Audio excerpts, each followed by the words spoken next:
नमस्कार विद्यार्थियों। आज हम एचटेट परीक्षा की दृष्टि से महत्वपूर्ण कक्षा 11 की हिंदी पुस्तक के काव्य खंड को पढ़ना शुरू करते हैं, जिसमें हम महत्वपूर्ण जीवनियों के बारे में पढ़ेंगे। जीवनी संख्या 1 में हम संत कविसूर कबीरदास जी के बारे में पढ़ते हैं। जन्म सन 1398, वाराणसी के पास लहरतारा, उत्तर प्रदेश। प्रमुख रचनाएं बीजक, जिसमें साखी शब्द एवं रामायणी संकलित है। मृत्यु सन 1518 में बस्ती के निकट मगहर में। कबीर भक्ति काल की निर्गुण धारा ज्ञानाश्री शाखा के प्रतिनिधि कवि हैं। वे बात को साफ एवं दो टूक शब्दों में प्रभावी ढंग से कह देने की हिमायती थे। बन पड़े तो सीधे सीधे, नहीं तो दरेरा देकर। इसलिए कबीर को हजारी प्रसाद द्विवेदी ने वाणी का डिक्टेटर कहा है। कबीर के जीवन के बारे में अनेक किंवदंतियां प्रचलित है। उन्होंने अपनी विभिन्न कविताओं में खुद को काशी का जुलाहा कहा है। कबीर के विधिवत साक्षर होने का कोई प्रमाण नहीं मिलता।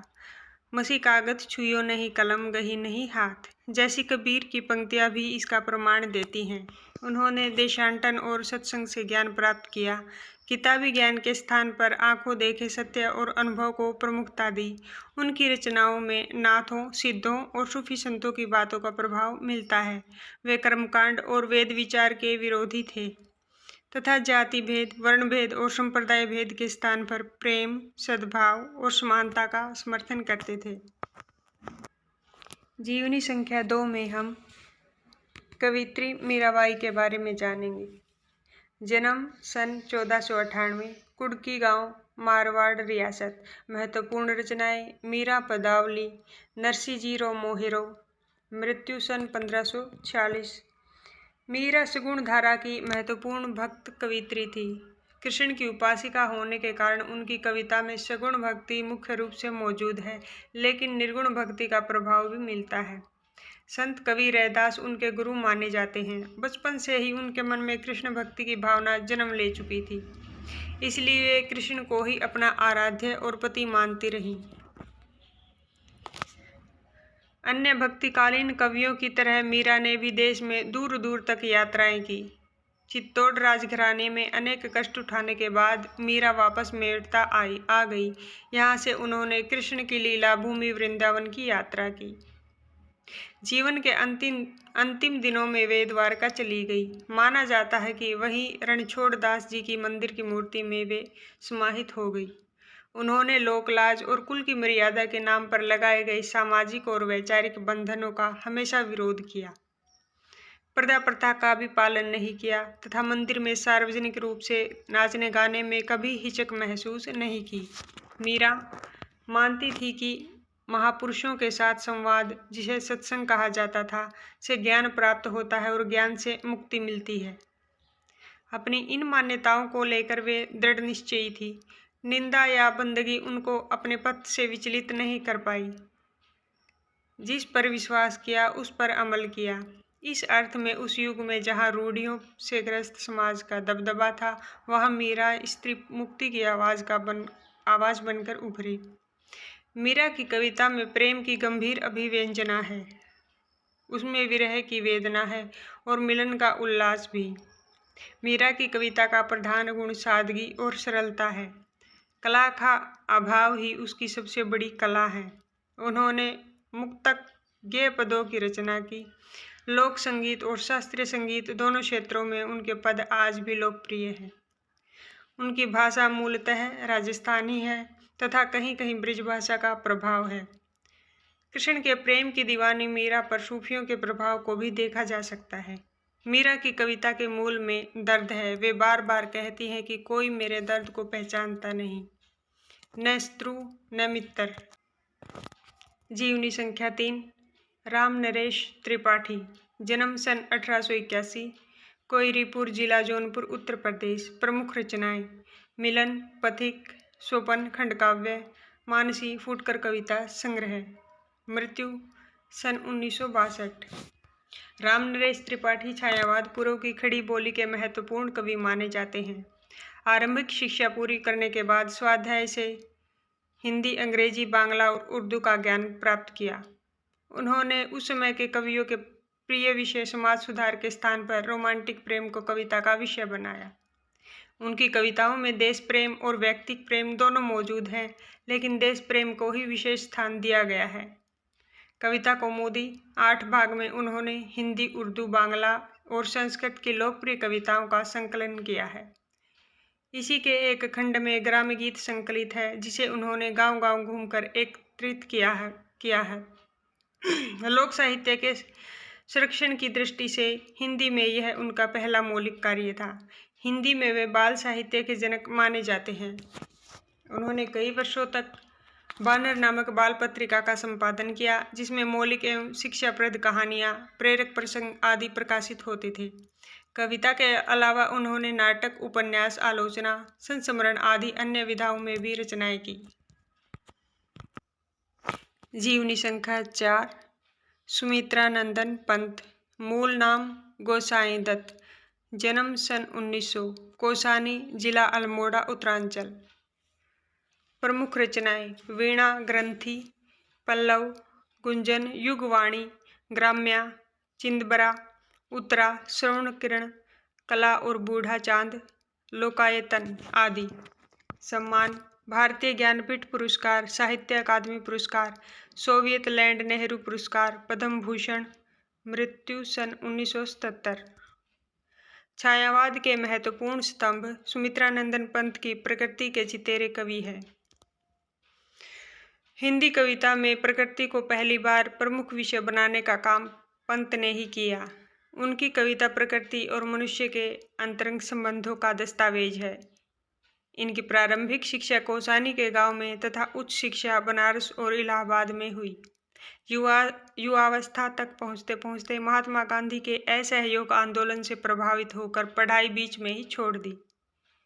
उसके बाद स्वतंत्र लेखन करते रहे। प्रकृति के अद्भुत चित्रकार पंत का मिजाज कविता में बदलाव का पक्षधर रहा है।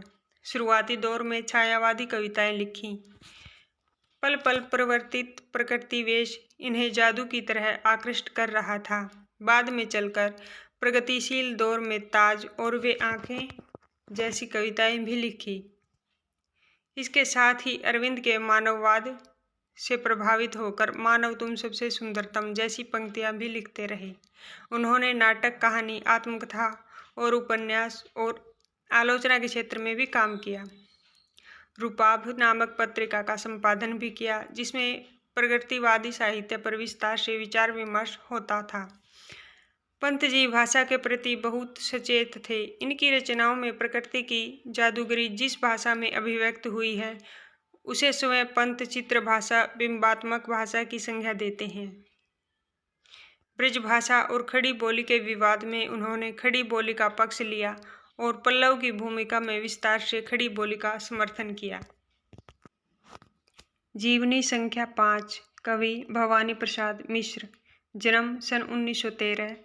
टिगरिया गांव, होशंगाबाद, मध्य प्रदेश। प्रमुख रचनाएं: सतपुड़ा के जंगल, सन्नाटा, गीत फरोश, चकित है दुख, बुनी हुई रस्सी, खुशबू के शिलालेख, अनाम तुम आते हो, इदम नैमम आदि। प्रमुख सम्मान: साहित्य अकादमी, मध्य प्रदेश शासन का शिखर सम्मान, दिल्ली प्रशासन का गालिब पुरस्कार एवं पद्मश्री से अलंकृत। मृत्यु सन 1985। सहज लेखन और सहज व्यक्तित्व का नाम है भवानी प्रसाद मिश्र। कविता और साहित्य के साथ साथ राष्ट्रीय आंदोलन में जिन कवियों की सक्रिय भागीदारी थी, उनमें ये प्रमुख हैं। गांधीवाद पर आस्था रखने वाले मिश्र जी ने गांधी वाङ्मय के हिंदी खंडों का संपादन कर कविता और गांधी जी के बीच सेतु का काम किया। भवानी प्रसाद मिश्र की कविता हिंदी की सहज लय की कविता है। इस सहजता का संबंध गांधी के चरखे की लय से भी जुड़ा है, इसलिए उन्हें कविता का गांधी भी कहा गया है। मिश्र की कविताओं में बोलचाल के गद्यात्मक से लगते वाक्य विन्यास को ही कविता में बदल देने की अद्भुत क्षमता है। इसी कारण उनकी कविता सहज और लोक के अधिक करीब है। भवानी प्रसाद मिश्र जिस किसी विषय को उठाते हैं उसे घरेलू बना लेते हैं। आंगन का पौधा, श्याम और दूर दिखती पहाड़ की नीली चोटी भी जैसे परिवार का एक अंग हो जाती है। वृद्धावस्था और मृत्यु के प्रति भी एक आत्मीय स्वर मिलता है। उन्होंने प्रौढ़ प्रेम की कविताएं भी लिखी है, जिनमें उदाम श्रृंगारिकता की बजाय सहज जीवन के सुख दुख और प्रेम की व्यंजना है। नई कविता के दौर के कवियों में मिश्र जी के यहाँ व्यंग्य और क्षोभ भरपूर है, किंतु वह प्रतिक्रियापरक न होकर सृजनात्मक है। गांधी जी पर आस्था रखने के कारण उन्होंने अहिंसा और सहनशीलता को रचनात्मक अभिव्यक्ति दी है। जीवनी संख्या 6। कवि त्रिलोचन। मूल नाम वासुदेव सिंह। जन्म सन 1917, चिरानी पट्टी, जिला सुल्तानपुर, उत्तर प्रदेश। प्रमुख रचनाएं: धरती, गुलाब और बुलबुल, दिंगत, ताप के ताए हुए दिन, शब्द, उस जनपद का कवि हूँ, अरघान, तुम्हें सौंपता हूँ, चैती, अमोला, मेरा घर, जीने की कला, देश काल, रोजनामचा, काव्य और अर्थबोध, मुक्तिबोध की कविताएं गद्य, हिंदी के अनेक कोशों के निर्माण में महत्वपूर्ण योगदान। प्रमुख सम्मान: साहित्य अकादमी, शलाका सम्मान, महात्मा गांधी पुरस्कार, उत्तर प्रदेश। हिंदी साहित्य में त्रिलोचन प्रगतिशील काव्यधारा के प्रमुख कवि के रूप में प्रतिष्ठित हैं। रागात्मक संयम और लयात्मक अनुशासन के कवि होने के साथ साथ यह बहुभाषाविज्ञ शास्त्री भी हैं, इसलिए इनके नाम के साथ शास्त्री भी जुड़ गया है। लेकिन यह शास्त्रीयता उनकी कविता के लिए बोझ नहीं बनती। त्रिलोचन जीवन में निहित मंद लय के कवि हैं। प्रबल आवेग और त्वरा की अपेक्षा इनके यहाँ काफी कुछ स्थिर है।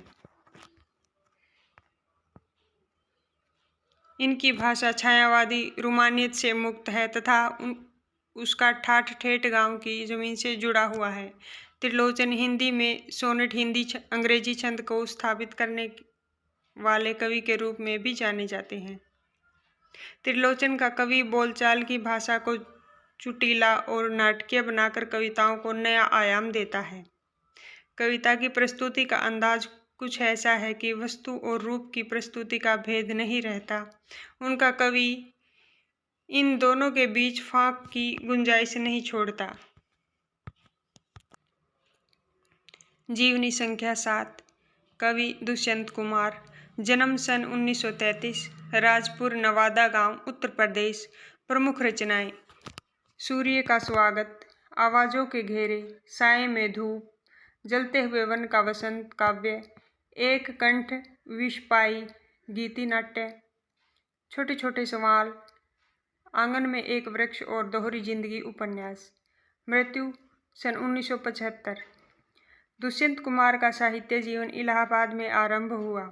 वहाँ की साहित्य संस्था परिमल की गोष्ठियों में वे सक्रिय रूप से भाग लेते रहे और नए पत्ते जैसे महत्वपूर्ण पत्र के साथ भी जुड़े रहे। आजीविका के लिए आकाशवाणी और बाद में मध्य प्रदेश के राजभाषा विभाग में काम किया।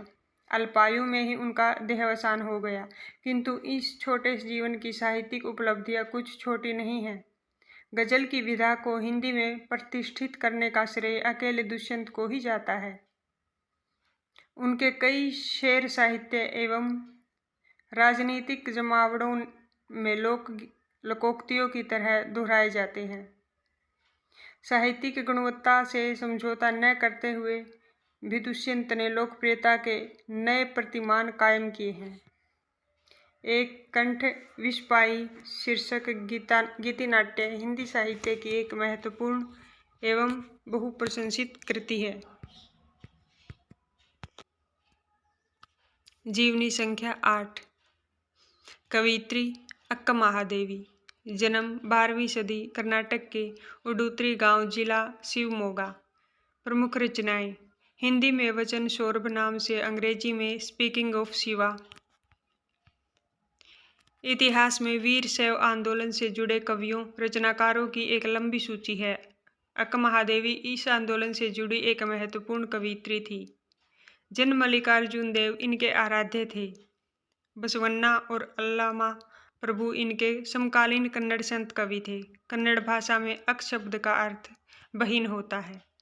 अक्का महादेवी अपूर्व सुंदरी थी। एक बार वहाँ का स्थानीय राजा इनका अद्भुत अलौकिक सौंदर्य देखकर मुग्ध हो गया तथा इनसे विवाह हेतु इनके परिवार पर दबाव डाला।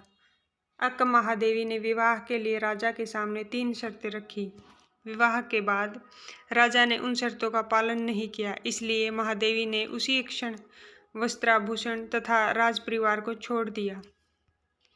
पर यह त्याग स्त्री केवल शरीर नहीं है, इसके गहरे बोध के साथ महावीर आदि महापुरुषों के समक्ष खड़े होने का प्रयास था। इस दृष्टि से देखे तो मीरा की पंक्ति तन की आस कभू नहीं कीनी जो रण माही सुरो अक पर पूर्णतः चरितार्थ होती है। अक के कारण शैव आंदोलन से बड़ी संख्या में स्त्रियां, जिनमें अधिकांश निचले तबके से थी, जुड़ी और अपने संघर्ष और यातना को कविता के रूप में अभिव्यक्ति दी। इस प्रकार अक महादेवी की कविता पूरे भारतीय साहित्य में इस क्रांतिकारी चेतना का पहला सृजनात्मक दस्तावेज है और संपूर्ण स्त्रीवादी आंदोलन के लिए एक अजस्र प्रेरणा स्रोत भी। जीवनी संख्या 9। कवि पाश। मूल नाम अवतार सिंह संधू। जन्म सन 1950, तलवंडी सलेम गांव, जिला जालंधर, पंजाब। प्रमुख रचनाएं: लोह कथा, उड़दे बांजा मगर, साढ़े समियां बीच, लड़ेंगे साथी, पंजाबी, बीच का रास्ता नहीं होता, लहू है कि तब भी गाता है। मृत्यु सन 1988। पाश समकालीन पंजाबी साहित्य के महत्वपूर्ण कवि माने जाते हैं। मध्यवर्गीय किसान परिवार में जन्मे पाश की शिक्षा अनियमित ढंग से स्नातक तक हुई। पाश जन्म आंदोलनों से जुड़े रहे और विद्रोही कविता का नया सौंदर्य विधान विकसित कर उसे तीखा किंतु सृजनात्मक तेवर दिया। पाश की कविताएं विचार और भाव के सुंदर संयोजन से बनी गहरी राजनीतिक कविताएं हैं, जिनमें लोक संस्कृति और परंपरा का गहरा बोध मिलता है। पाश जनसामान्य की घटनाओं पर आउटसाइडर की तरह प्रतिक्रिया व्यक्त नहीं करते, बल्कि इनकी कविताओं में वह व्यथा, निराशा और गुस्सा नजर आता है जो गहरी संपृक्तता के बगैर संभव नहीं है। पाश ने जन चेतना फैलाने के लिए अनेक साहित्यिक सांस्कृतिक कार्यक्रमों का आयोजन किया और सियाड, हेम ज्योति, होक, एंटी 47 आदि पत्रिकाओं का संपादन किया। कुछ समय तक अमेरिका में रहे। यह कविता दिनों दिन अधिकाधिक नृशंस और क्रूर होती जा रही दुनिया की विद्रूपताओं के चित्रण के साथ उन खौफनाक स्थिति की ओर इशारा करती है जहाँ प्रतिकूलताओं को से जूझने के संकल्प क्षीण पड़ते जा रहे हैं। पथराई आंखों से तटस्थता से कवि की असहमति है। कवि इस प्रतिकूलता की तरफ विशेष संकेत करता है। जीवनी संख्या 10। कवित्री निर्मला पुतुल। जन्म सन 1972, दुमका, झारखंड। प्रमुख रचनाएं: नगाड़े की तरह बजते शब्द, अपने घर की तलाश में। निर्मला पुतुल का जन्म एक आदिवासी परिवार में हुआ। इनका आरंभिक जीवन बहुत संघर्षमय रहा। घर में शिक्षा का माहौल होने, पिता और चाचा शिक्षक थे के बावजूद रोटी की समस्या से जूझने के कारण नियमित अध्ययन बाधित होता रहा। नर्स बनने पर आर्थिक कष्टों से मुक्ति मिल जाएगी, यह विचार कर उन्होंने नर्सिंग में डिप्लोमा किया और काफ़ी समय बाद इग्नू से स्नातक की डिग्री प्राप्त की। संथाली समाज और उसके रागबोध से गहरा जुड़ाव पहले से था। नर्सिंग की शिक्षा के समय बाहर की दुनिया से भी परिचय हुआ। दोनों समाजों की क्रिया प्रतिक्रिया से वह बोध विकसित हुआ, जिससे वह अपने परिवेश की वास्तविक स्थिति को समझने में सफल हो सकी। उन्होंने आदिवासी समाज की विसंगतियों को तल्लीनता से उकेरा है। कड़ी मेहनत के बावजूद खराब दशा, कुरीतियों के कारण बिगड़ती पीढ़ी, थोड़े लाभ के लिए बड़े समझौते, पुरुष वर्चस्व, स्वार्थ के लिए पर्यावरण की हानि, शिक्षित समाज का दिक्कुओं और व्यवसायियों के हाथों की कठपुतली बनना आदि वे स्थितियां हैं जो पुतुल की कविताओं के केंद्र में हैं। वे आदिवासी जीवन के कुछ अनछुए पहलुओं से कलात्मकता के साथ हमारा परिचय कराती हैं और संथाली समाज के सकारात्मक और नकारात्मक दोनों पहलुओं को बेबाकी से सामने रखती हैं। संथाली समाज में जहाँ एक और सादगी, भोलापन, प्रकृति से जुड़ाव और कठोर परिश्रम करने की क्षमता है जैसे सकारात्मक तत्व हैं, वहीं दूसरी ओर उसमें अशिक्षा, कुरीतियाँ और शराब की ओर बढ़ता झुकाव भी है।